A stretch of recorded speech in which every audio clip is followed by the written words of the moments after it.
தமிழ் உறவுகளுக்கு வணக்கம். இது உங்கள் கணேஷ். அதிமுகவுக்கு வாழ்வா சாவா அப்படின்ற ஒரு போராட்டம் இப்ப ஆரம்பிச்சிருச்சு. எத பத்தி சொல்றேன் அப்படின்னு நினைக்கிறீங்களா? விக்கிரவாண்டி தேர்தல் விழுப்புரம் தொகுதி. ஆ அங்க வந்து நம்மளோட எம்எல்ஏ வந்து உடல்நிலை சரியில்லாம இறந்துட்டாரு. மிஸ்டர் புகழேந்தி. அவர் இறந்துட்டதுனால இன்னைக்கு வந்து இடைத்தேர்தல் வரப்போகுது. ஸோ அதனால வந்து டேட்டும் வந்து அறிவிச்சுட்டாங்க. ஜூலை 10த் வந்து அறிவிச்சிருக்கிறாங்க. கவுண்டிங் வந்து ஜூலை 13த். நம்ம எல்லாருக்கும் தெரியும். புகழேந்தி வந்து ஒரு நல்ல எம்எல்ஏவா இருந்தாரு. ஆக்சுவலா வந்து அவரு 2019லயே வந்து அந்த தொகுதியில போட்டியிட்டாரு. ஆனா வந்து அந்த நேரத்துல வந்து அதிமுக வந்து ஆளும் கட்சியா இருந்துச்சு.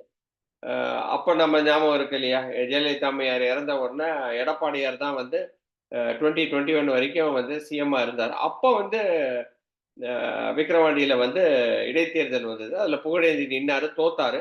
அப்புறம் 2021ல வந்து அப்படியே காயின் வந்து மாறிடுச்சு.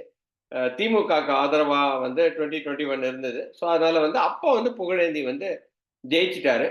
அ ஆனா வந்து கொஞ்ச நாளா வந்து கொஞ்சம் உடம்பு சரியில்லாம, அதுவும் வந்து இந்த எலக்ஷன் பரப்புரையும்போது கொஞ்சம் நெஞ்சு வலி மாரி இருந்துச்சு. அதுக்கப்புறம் ஹாஸ்பிட்டல் அட்மிட் ஆனாரு. ஹாஸ்பிட்டல்ல அட்மிட் ஆயி இறந்துட்டாரு. ஸோ அவர் இறந்துட்டதுனால எல்லாருமே என்ன ஆன்டிசிபேட் பண்ணோம் அப்படின்னா, இந்த மக்களவை தேர்தலோடயே இதையும் நடத்திருவாங்களா அப்படின்ற மாரி பார்த்தோம். பட் இருந்தாலும் வந்து அத வந்து கொஞ்சம் தள்ளி வச்சு இன்னைக்கு ஜூலை 10த் எலக்ஷன் அப்படின்ற மாரி சொல்லிட்டாங்க. ஜூலை 13த் வந்து கவுண்டிங். நம்ம எப்பவுமே இடைத்தேர்தல் வந்து நம்ம பார்த்திருக்கிறோம். இடைத்தேர்தல் அப்படின்னாலே அது வந்து ஆளும் கட்சியோட தேர்தல் அப்படின்ற மாரி தான் வந்து எப்பயுமே பார்க்க வேண்டியதா இருக்கு. ஏன்னா வந்து ஆளுங்கட்சி இந்த இடத்துல தோத்துட்டாங்க அப்படின்னா, மக்கள் எல்லாரும் என்ன நினைப்பாங்க அப்படின்னா, ஐய்யயோ! அப்ப ஆளுங்கட்சி சரியா பண்ணல. அதனால தான் வந்து மக்கள் வந்து ஆளுங்கட்சிக்கு எகெயின்ஸ்டா ஓட்டு போட்டுட்டாங்க அப்படின்ற மாரி நினைப்பாங்க. ஸோ அதனால வந்து ஆளுங்கட்சி வந்து ரொம்ப பெரிய எப்படி இருந்தாலும் ஜெயிச்சு ஆகணும் அப்படின்ற மாரி அந்த ஒரு உத்வேகத்தோட தான் ஒர்க் பண்ணுவாங்க. மக்களும் என்ன நினைப்பாங்கன்னா, இல்ல நம்ம ஆளுங்கட்சியோட போயிட்டாலே நமக்கு நல்லது. ஏன்னா வந்து இந்த என்னெல்லாம் வந்து சலுகைகள் கிடைக்குதோ, அது நம்மளோட தொகுதிக்கும் கிடைக்கட்டும், நம்ம மக்களுக்கும் கிடைக்கட்டும். அது நல்லது தானே அப்படின்னு நினைக்கிற ஒரு ஒரு எண்ணம் தானே.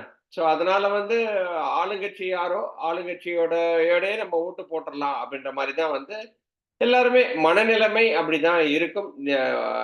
90 அவுட் ஆஃப் 100%.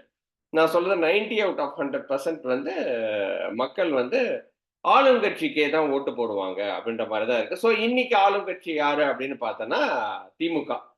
ஸோ திமுகவுக்கு தான் வந்து ஜெயிக்கிறதுக்கு நெறைய வாய்ப்புகள் இருக்கு. பட் நம்மளால எப்பவுமே எந்த ஒரு எலக்ஷனுமே நம்ம 100% நம்ம வந்து கணிக்க முடியாது.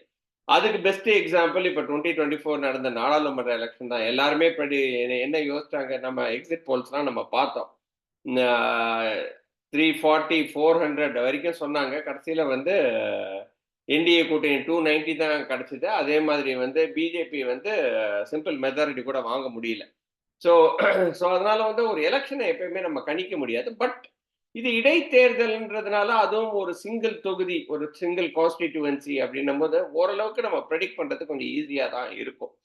ஸோ அப்படி இருக்கிற இந்த பட்சத்துல திமுக வின் பண்றதுக்கு தான் மிகப்பெரிய ஒரு சான்சஸும் இருக்கு அப்படின்ற மாரி தான் நம்ம பார்க்க வேண்டியதா இருக்கு. இன்ஃபாக்ட் திமுக வந்து அவங்களோட கேண்டிடேட்ட கூட அறிவிச்சுட்டாங்க. இந்த மிஸ்டர் அன்னியூர் சிவா அப்படின்ற மாரி தான் பார்க்க வேண்டியதா இருக்கு. அன்னியூர் சிவா தான் வந்து இன்னைக்கு வந்து திமுகவோட கேண்டிடேட் அப்படின்ற மாரி சொல்லிட்டாங்க. ஸோ இந்த இடத்துல வந்து நம்ம வந்து முக்கியமா வந்து பார்க்க வேண்டிய விஷயங்கள் என்ன அப்படின்னா வந்து, அதிமுக என்ன பண்ண போகுது?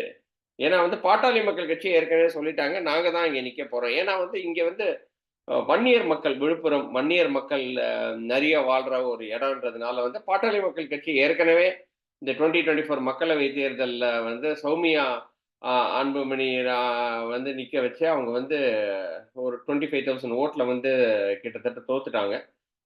அதிலேயே வந்து அவங்க ஒரு கொஞ்சம் ஒரு ஒரு பின்னடைவ சந்திச்சிருக்கிறாங்க. அதே மாரி அவங்களோட வோட் பெர்சன்டேஜ்லயும் ஒரு பின்னடைவ சந்திச்சிருக்கிறாங்க.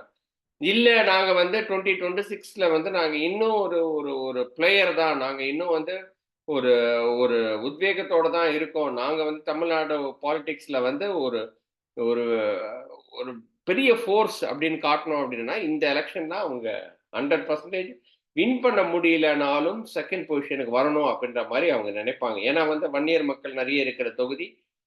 பாட்டாளி மக்கள் கட்சினாலே வந்து வன்னியர்களுக்கான ஒரு கட்சி அப்படின்ற மாதிரி தான் நம்ம வந்து எப்பவுமே வந்து பேசுவோம் இல்லையா? ஸோ அது ஒரு ஒரு சைடுல இருந்தாலுமே, இது வந்து அதிமுகவுக்கு தான் மிகப்பெரிய ஒரு பலப்பரீட்சையா இருக்க போகுது. ஏன்னா வந்து நம்ம வந்து பார்த்தோம், அ திருப்பியும் மக்களவை தேர்தல்ல அதிமுக ஒரு சீட்டு கூட 0. கம்ப்ளீட்டா 0. பட் அவங்க வோட் பெர்சன்டேஜ் வந்து 1% ஜாஸ்தியா வச்சிருக்கிறாங்க. ஸோ எடப்பாடிட்ட கேட்கும்போது, எடப்பாடி என்ன சொன்னாருன்னா, "இது எங்களுக்கான எலக்ஷன் கிடையாது." அப்படின்ற மாரி சொல்லிட்டாரு. "எங்களுக்கான எலக்ஷன் கிடையாது. ஸோ அதனால வந்து நாங்க அத பத்தி கவலைப்பட போவதில்ல." அப்படின்ற மாரி அவர் சொல்லியிருந்தாரு. பட் எங்களுக்கான ஒரு எலக்ஷன் இல்லனாலுமே, இது விக்கிரவாண்டி வந்து நம்மளோட தமிழ்நாடுல இருக்கிற தேர்தல் தானே. ஸோ இதுல வந்து அவர் ப்ரூவ் பண்ணி தானே ஆகணும். ஸோ இந்த இடத்துல வந்து அவர் வந்து ஓடி ஒளிய முடியாது. ஓடவும் முடியாது, ஒளியவும் முடியாது. இப்போ அப்படிதான் பார்க்க வேண்டியதா இருக்கு. ஓகேங்களா? ஸோ அதனால வந்து இன்னைக்கு அதிமுக ப்ரூவ் பண்ண வேண்டிய ஒரு டைம் வந்துருச்சு. அதுக்கு அவங்க என்ன பண்ண போறாங்க? அப்படின்றது தான் வந்து இப்போ கொஸ்டின் மார்க்கா இருக்கு. ஒருவேள அவங்களால வந்து செகண்ட் இப்போ வந்து ஃபர்ஸ்ட் பொசிஷன விட்டுருங்க. அது வந்து திமுக தான் ஜெயிக்க போகுது அப்படின்னு நம்ம எடுத்துக்கிட்டாலுமே, அவங்களால செகண்ட் பிளேஸ்க்கு வர முடியுமா? அப்படின்ற ஒரு மிகப்பெரிய ஒரு கொஸ்டின் மார்க் இருக்கு இல்லையா? ஏன்னா, 2021லயும் சரி, 2019லயும் சரி, அ விக்கிரவாண்டியில நடந்த எலக்ஷன்ல எல்லாருமே சேர்ந்து தான் நின்னாங்க. நீங்க அத வந்து ரொம்ப முக்கியமா பார்க்க வேண்டியதா இருக்கு. இன்னைக்கு வந்து பிஜேபி வந்து ஓகே, பாட்டாளி மக்கள் கட்சி உள்ள வந்திருக்கனால பிஜேபி ஒதுங்கிடும். ஆனா, இதுக்கு முன்னாடி இருந்த தேர்தல் எல்லாருமே இவங்க எல்லாருமே சேர்ந்து தான் நின்னாங்க. ஸோ சேர்ந்து நிக்கும்போதே அவங்க தோத்துட்டாங்க. பட் இப்ப வந்து எப்படி இருக்க போகுது அப்படின்ற மாரி தான் நம்ம வந்து பார்க்க வேண்டியதா இருக்கு இல்லையா? ஸோ அதிமுக என்ன பண்ண போகுது? அவங்களால வந்து இந்த இந்த செகண்ட் பொசிஷன தக்க வச்சுக்க முடியுமா? அப்படி தக்க வச்சுக்க முடியல அப்படின்னா, நிச்சயமா வந்து கலவரங்கள் வெடிக்கும் அப்படின்ற மாரி. ஏன்னா, ஓகே மக்களவை தேர்தல கூட வந்து வ நிர்வாகிகள் கொந்தளிச்சுட்டு மனசுக்குள்ள கொந்தளிச்சுட்டு கோபமா இருந்தாலுமே, சரி விட்டுருப்பா. இது நம்மளோட தேர்தல் இல்ல. எல்லாருமே சொல்றது. இப்ப நெறைய பேருக்கு ஃபோன் பண்ணி என்னப்பா அதிமுக ஆ ஒழுங்கா பண்ணலையே அப்படின்னு கேட்கும்போது, இல்லங்க விட்டுருங்கங்க. இது நம்மளோட தேர்தல் கிடையாது. இது நம்மளோட தேர்தல் வந்து வந்து 2026 தான். அத நோக்கி தான் நம்ம பிரயாணம் பண்ணணும். நிச்சயமா வந்து நாம தான் செகண்ட் பிக்கஸ்ட் ஃபோர்ஸ். அதுல மாற்று கருத்தே கிடையாது. அத வந்து நம்ம வந்து ப்ரூவ் பண்ணிக்கிட்டே இருக்கிறோம் அப்படின்ற மாரி தான் வந்து எல்லாருமே என்கிட்ட சொன்னது. Which is very valuable. நான் அத ஒத்துக்கிறேன் நானு. ஓகேங்களா? ஸோ இன்னைக்கு அவங்க வந்து ஒரு பிரைம் மினிஸ்டர் கேண்டிடேட் இல்லாம தனியா நின்னாங்க. 21% வரைக்கும் எடுத்திருக்கிறாங்க. Which is fair enough. ஆனால், இப்ப இருக்கிற இந்த எலக்ஷன்ல 2வது பிளேஸ் வர முடியுமா? இவங்களுக்கு இந்த எலக்ஷன்ல இது வந்து சம்பந்தம் படுத்தக்கூடிய ஒரு எலக்ஷன் ஆச்சே. இது ஒரு அக்னி பரீட்சை தானே அதிமுகக்கு. ஸோ அந்த அதிமுக என்ன பண்ண போகுது? யார கேண்டிடேட்டா வைக்க போகுது? அதுவும் வன்னியர் இருக்கிற தொகுதி. அதுவும் சி.வி. சண்முகம். விழுப்புரம் அப்படின்னாலே நம்ம பேசக்கூடிய தலைவர் வந்து சி.வி. சண்முகம். இப்ப எம்பி-யா இருக்கிறாரு. அவரு கேண்டிடேட் போட போறாரா? இல்லாட்டா அவரே நிக்க போறாரா? தெரியலையே! அவரே நின்னா பரவால்ல. செகண்ட் பொசிஷனுக்கு நிச்சயமா வந்து அவங்க வந்து வர்றதுக்கு நெறைய வாய்ப்புகள் இருக்கு. ஏன்னா வந்து கையில காசு செலவு பண்ணுவாரு. தனக்கு ஒரு பிரஸ்டீஜ் இஷ்யூ மாரி நெனைப்பாரு. அவரு நிக்க போறாரா? இல்லாட்டினா அவரு யார வந்து கை காட்ட போறாரா? அவர ஜெயிக்க வைக்க முடியுமா? பாட்டாளி மக்கள் கட்சிய எதிர்த்து ஜெயிக்க வைக்க முடியுமா? 2வது பிளேஸ்க்கு வர முடியுமா? அப்படின்றது ஒரு மிகப்பெரிய ஒரு கொஸ்டினா இருக்கு. இல்லையா? அதே மாதிரி வந்து நாம் தமிழர். ஆ மாநில அங்கீகாரம் கிடைச்சிருச்சு அவங்களுக்கு. அ இன்னைக்கு அவங்களும் வந்து என்ன சொல்லியிருக்கிறாங்க அப்படின்னா வந்து, நாங்க வந்து கேண்டிடேட் அறிவிக்க போறோம். நாங்க வந்து கேண்டிடேட் வந்து அ தனியா தான் நிக்க போறோம். யாரோடையும் கூட்டணி கிடையாது அப்படின்னு சொல்லிட்டு, அந்த அங்கீகாரம்ன்றது அவங்களுக்கு ஒரு மிகப்பெரிய ஒரு பூஸ்ட் தானே. நிச்சயமா வந்து இன்னைக்கு வந்து எலக்ஷன் கமிஷன்ட்ட போயிட்டு அவங்க வந்து என்ன கேட்பாங்க, எங்களுக்குன்னு இருக்கிற சின்னத்த எங்களுக்கு தனியா குடுத்துருங்க அப்படின்ற மாரி தான் கேட்பாங்க. இன்னைக்கு வந்து அவங்க வந்து 8.1% வச்சிருக்கிறாங்க. அதுவும் வந்து ஒரு பிரைம் மினிஸ்டர் இல்லாம, ஒரு பிரைம் மினிஸ்டர் கேண்டிடேட் இல்லாம, அவங்களோட சின்னம் இல்லாம அதுதான். அவங்களோட விவசாயி சின்னம் வந்து அவங்களுக்கு மறுக்கப்பட்டது. மறுக்கப்பட்டு மைக் சின்னம் தான் கிடைச்சது. அந்த மைக் சின்னத்த வச்சு அவங்க அத ஜெயிச்சிருக்கிறாங்க.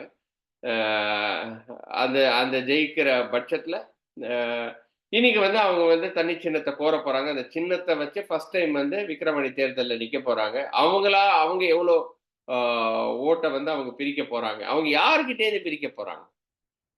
அதுதான் வந்து மிகப்பெரிய ஒரு கொஸ்டின் மார்க்கா இன்னைக்கு இந்த வாட்டி நமக்கு தெரியும் இல்லையா? ஏன்னா வந்து திமுக விட்டுருங்க. இப்ப வந்து அதிமுகட்டருந்தே வந்து நாம் தமிழர் பிரிக்கிறாங்களா? இல்லாட்டினா வந்து பிஜேபி அண்ட் பாட்டாளி மக்கள் கட்சி. ஏன்னா பிஜேபி இந்த இடத்துல நிக்கலனாலுமே, பாட்டாளி மக்கள் கட்சி, பிஜேபி ஒரே அணியில தான் நிக்கிறாங்க. அவங்களோட பாட்டாளி மக்கள் கட்சி அண்ட் பிஜேபியோட ஓட்டு தான் இருக்கும். ஸோ அவங்ககிட்டேருந்து பிரிக்கிறாரா? சீமான் எவ்வளோ பெர்சன்டேஜ் வாங்குவாரு? இதெல்லாம் வந்து நம்ம வந்து உன்னிப்பா கவனிக்க வேண்டிய ஒரு தருணம் தான் இது. ஏன்னா வந்து இது வந்து என்ன சொல்றது? குவார்டர் ஃபைனல்ஸ் கூட கிடையாது. பட் இருந்தாலும் வந்து லீக் மேட்ச்ன்னு சொல்லலாம். இது வந்து இந்த விக்கிரவாண்டி தேர்தல் வந்து ஒரு கிரிக்கெட்டுக்கு வந்து ஒரு லீக் மேட்ச். இந்த லீக் மேட்ச்லேருந்தே நம்ம வந்து கண்டுபிடிச்சிடலாம். இல்லைன்னா ஒரு குவார்டர் ஃபைனல்ஸ்ன்னு கூட நம்ம வச்சுக்கலாம். இந்த எலெக்ஷன்ல வந்து யாரு வந்து எந்த மாரி மக்கள் நினைப்பு எப்படி இருக்கு அப்படின்ற மாதிரி. திமுகவ விட்டுருங்க. இன்னைக்கு வந்து ஏன்னா வந்து எப்பவுமே மக்கள் வந்து திமுகக்கு ஓட்டு போடுறது ஓட்டு போட்டு தான் இருப்பாங்க. ஏன்னா வந்து அவங்க தொகுதிக்கு வர வேண்டிய வேலைகள், அவங்களுக்கு தொகுதிக்கு வர வேண்டிய விஷயங்கள் வரணும் அப்படின்றதுனால வந்து திமுகவுக்கு ஓட்டு போட்டுறாங்கன்னு நம்ம வச்சுப்போம். மீதி இருக்கிற செகண்ட் பிளேஸ்க்கு யாரு செகண்ட் பிளேஸ் வரப்போகிறார்கள்? Who is going to have that second place? Who is going to take that second place? இது வந்து பாட்டாளி மக்கள் கட்சி வரப்போறாங்களா? அதிமுக வரப்போறாங்களா? நாம் தமிழர் எவ்வளவு ஓட்டு வாங்க போறாங்க? நாம் தமிழர் யாருகிட்டேருந்து ஓட்ட பிரிக்க போறாங்க? இல்லையா? அவங்களுக்கு தனி சின்னம் அப்படின்னா விவசாய சின்னம் கிடைக்குமா? இல்லாட்டினா வந்து மைக் சின்னத்திலே நிக்க போறாங்களா? அதே மாரி பாட்டாளி மக்கள் கட்சி வந்து இன்னைக்கு வந்து மாநில அங்கீகாரத்த வந்து அவங்க இழந்திருக்காங்க. ஸோ, அதனால வந்து மாம்பழ சின்னம் வந்து அவங்க நிச்சயமா கேட்டு வாங்குவாங்க. அவங்களுக்கு அது கிடைக்குமா? ஸோ, இந்த மாரி பலவித கொஸ்டின்ஸ் இருக்கு. இல்லையா? திமுகவ தவிர யாருமே இன்னும் கேண்டிடேட்ட வந்து யார் நிக்க போறாங்கன்னு இன்னும் சொல்லல. அதுவும் இருக்கு. ஸோ, அதனால சொன்ன உடனே அந்த கேண்டிடேட் வந்து எப்படிப்பட்ட கேண்டிடேட்ன்றதையும் வந்து பார்க்கணும். இல்லையா? இன்னைக்கு அன்னியூர் சிவாக்கு ஒரு வெற்றி அப்படின்ற மாரி தான் நம்ம பார்த்தாலுமே, யார் அந்த second place? Who is going to take that? நமக்கு நிச்சயமா ஜூலை 13த் தெரிஞ்சிடும். இன்னைக்கு வந்து ஜூன் 11த் நான் ரெக்கார்ட் பண்ணும்போது, இந்தியால ஜூன் 12த் எனக்கு வந்து ஜூன் 11த் நைட்டு. அ அதுக்குள்ளேயே இப்பதான் எலக்ஷன் ஒரு ஃபீவர் முடிஞ்சது. அதுக்குள்ள இன்னொரு ஃபீவர் ஆரம்பிச்சிடுச்சு. அ பார்ப்போம். எப்படி போகுது அப்படின்றது வந்து இனிமேல் தான் வந்து ரொம்ப கேர்ஃபுல்லா ஏன்னா விஜயும் உள்ள வராரு. விஜய் எந்த மாரி விஜயும், சீமானும் வந்து ஒரு கட்சியில சேருவாங்களா? அப்படின்ற மாரி பேச்சுக்கள்லாம் நிலவுது. அத பத்தி நான் அந்த பேச்சுக்கு நான் போகல. பட் இருந்தாலும் வந்து எனக்கு தெரிஞ்சு அது நடக்காது அப்படின்ற மாரி தான் நான் நெனைக்கிறேன். பட் இருந்தாலும் வந்து நம்மளால எதுவுமே அரசியல்ல சொல்ல முடியாது இல்லையா? ஸோ விஜய் விஜய் இதுல வந்து எந்த நிலைப்பாடு எடுக்க போறாரு? இதெல்லாம் நம்ம வந்து உன்னிப்பா பார்க்க வேண்டிய தருணம். Tamil Nadu elections are fast coming. இன்னும் 2 வருஷம் தான் இருக்கு. பார்ப்போம். இந்த பதிவு உங்களுக்கு புடிச்சிருக்கும்னு நெனைக்கிறேன். ஆ ஆ முடிஞ்சா சப்ஸ்கிரைப் பண்ணுங்க. ஆ ஆ சப்போர்ட் பண்ணுங்க. வேற ஒண்ணும் இல்ல. இன்னொரு வீடியோவில் சந்திக்கிறேன். அதுவரை நன்றி. வணக்கம்.